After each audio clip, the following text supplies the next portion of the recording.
Non. Merci, Monsieur le Président.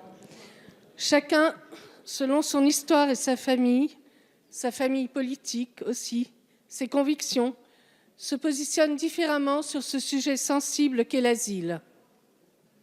Moi-même, née réfugiée et l'ayant été pendant 30 ans, ne suis pas toujours la ligne du MoDem.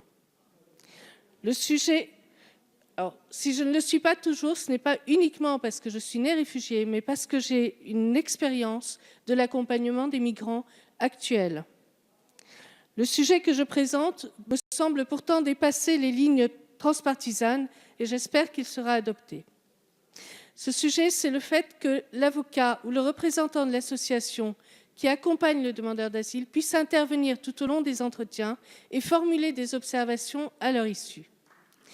Je rappelle qu'y compris dans des matières réputées sensibles, comme en procédure pénale, le droit à l'intervention de l'avocat est prévu, notamment dans le cadre de la garde à vue, afin d'assurer un meilleur équilibre entre les parties.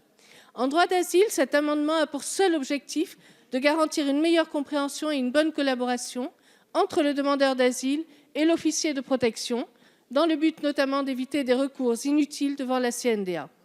Lorsqu'on a accompagné des demandeurs d'asile aux différentes étapes de leur démarche, on sait évidemment que cet amendement est nécessaire et même qu'il devrait être étendu à la convocation pour l'assignation à résidence. En commission des lois, il a été répondu par la rapporteure que la présence active de l'avocat ou de l'accompagnant pourrait gêner, entre guillemets, la relation intime qui se crée entre le demandeur d'asile et le juge. Cette supposée relation intime est-elle plus précieuse pour le requérant que le fait d'être accompagné par un conseiller avisé?